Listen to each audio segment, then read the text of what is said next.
The NFL rewrote its rules to create more offense in 1978. Then Green Bay and Tampa Bay responded by combining for 16 points. October 29th, 1978, 40 degrees, Lambeau Field. 55,108 people have come to see two franchises trying to remember what winning feels like. For Green Bay, that's a little strange to say because the Packers carry the mythology of Lombardi, frozen fields, all those championships.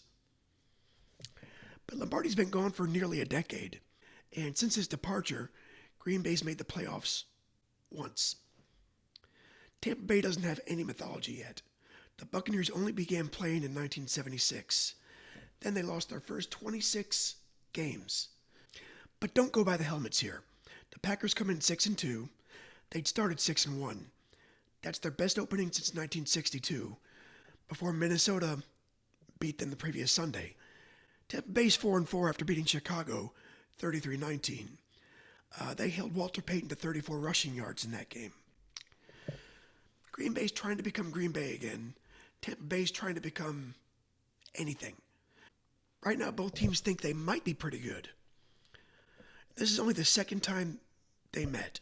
The Packers won the first time, 13-0 in Tampa, the prior year. The Bucs were still winless at the time and managed only 188 yards. Then in 1977, Tampa Bay joined Green Bay in the NFC Central. That began a quarter century of divisional games that eventually became much more competitive than anybody could have guessed.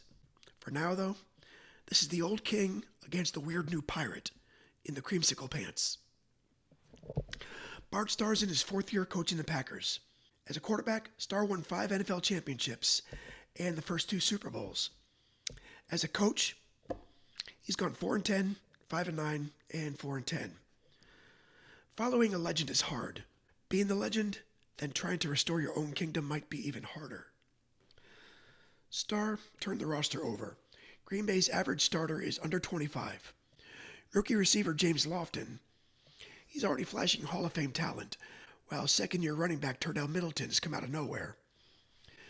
Middleton had 97 yards in his entire rookie season. Through 7 games in 1978, he's already topped 100 3 times. 2 weeks ago, he ran for 121 yards and scored 4 touchdowns against the Seahawks.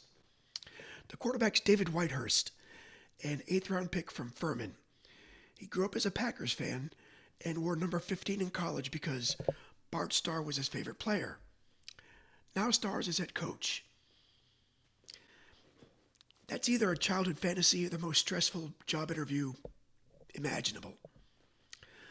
Whitehurst got the job after Len Dickey broke his leg in 1977. He's not asked to carry the offense.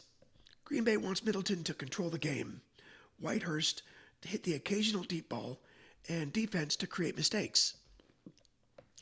Across the field, Tampa Bay has rookie Doug Williams. Williams went 36-7 as a 4-year starter under Eddie Robinson at Grambling. He threw 38 touchdown passes as a senior and finished 4th in the Heisman voting. Even then, only one NFL coach personally traveled to work him out, and that was Tampa Bay offensive coordinator Joe Gibbs. Yeah, that Joe Gibbs. The Buccaneers had owned the first overall pick, but they traded it to Houston, and the Oilers took Earl Campbell. Tampa Bay waited until number 17 and selected Williams, making him the first black quarterback drafted in round 1 who's actually allowed to establish himself at the position. He's got a massive arm. He's also a rookie, operating inside an offense that's still being assembled, while carrying expectations no quarterback should have to carry alone. And here's a little piece of football symmetry. Williams and Gibbs, they're together in Tampa today. Little over 9 years later, they'll be together again in Washington, winning Super Bowl 22. John McKay coaches the Buccaneers. He won 4 national championships at USC, then left college football to build this franchise from scratch. McKay also has Ricky Bell, his former USC running back. Tampa Bay drafted Bell first overall in 1977, one spot ahead of Tony Dorsett. That decision took some heat, but Bell's starting to look comfortable. He gained 95 yards against Chicago the week before this game.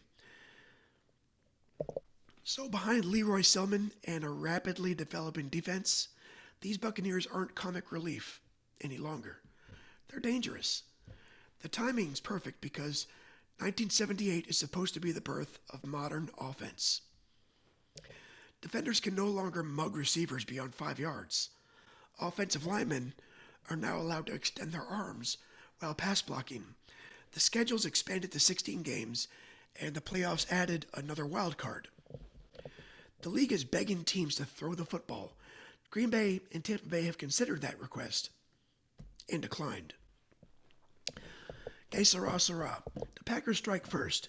Middleton finishes an early drive with a 2-yard touchdown run.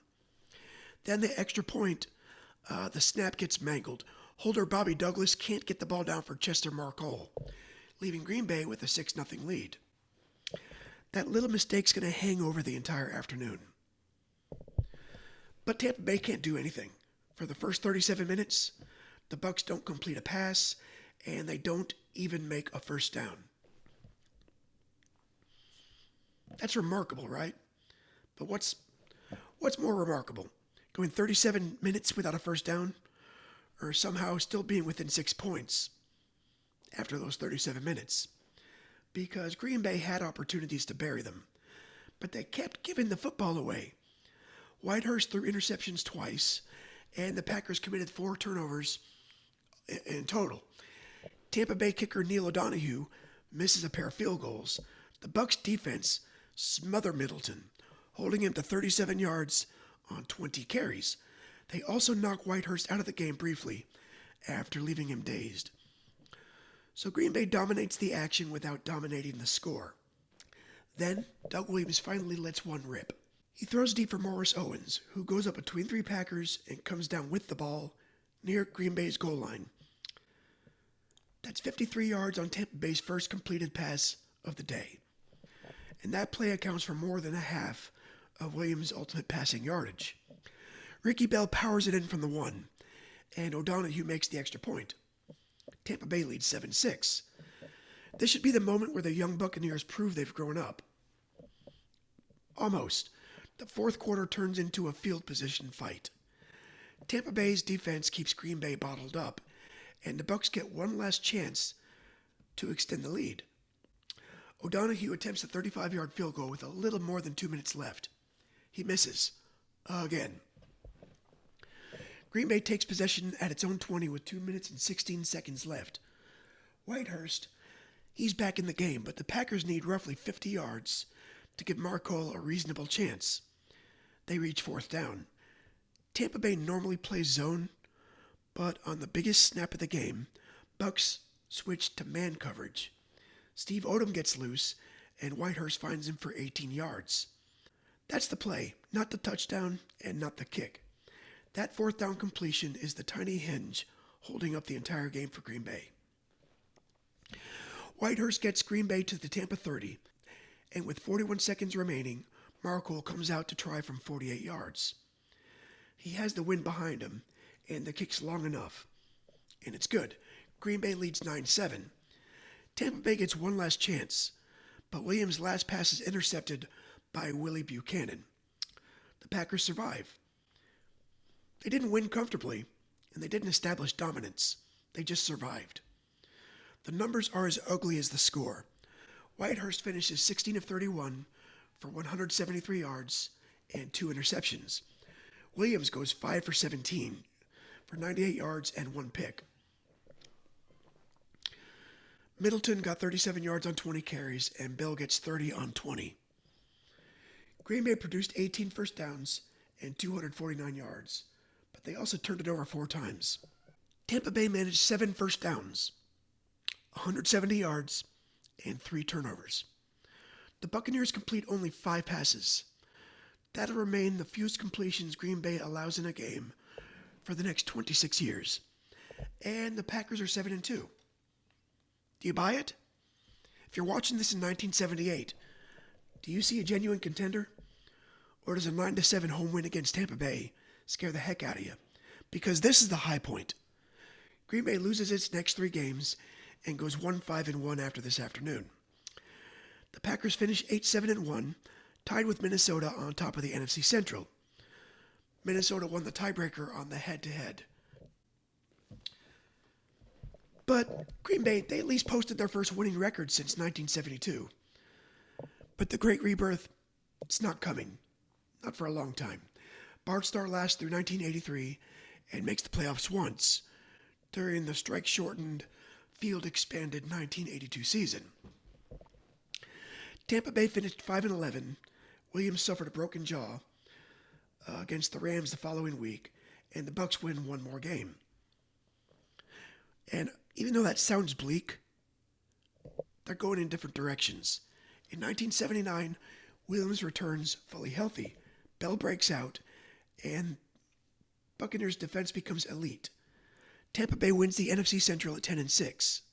So the franchise that began 0-26 reaches the NFC Championship game in just its fourth season. Williams eventually leaves Tampa over money, spent 2 years in the USFL, and reunited with Gibbs in Washington. In Super Bowl 22, he became the first black quarterback to start and win a Super Bowl, throwing 4 touchdown passes in just one quarter. Whitehurst remained with Green Bay through 1983, mostly backing up Dickey. His NFL career never becomes what he dreamed about, while wearing stars-numbered Furman. But for one drive in 1978, he brings his favorite team back from the dead. And that's what this game is. The final score says Green Bay won, Tampa Bay lost. Zoom out, though. They're traveling in opposite directions. The Packers leave Lambeau at 7-2, looking backward towards lost glory. The Buccaneers leave at 4-5, and they're heading somewhere that nobody can see yet. Green Bay 9, Tampa Bay 7. One ugly little game with 2 completely different futures hiding inside it. Thanks for watching. I'm the Wolf, and I'll see you next time.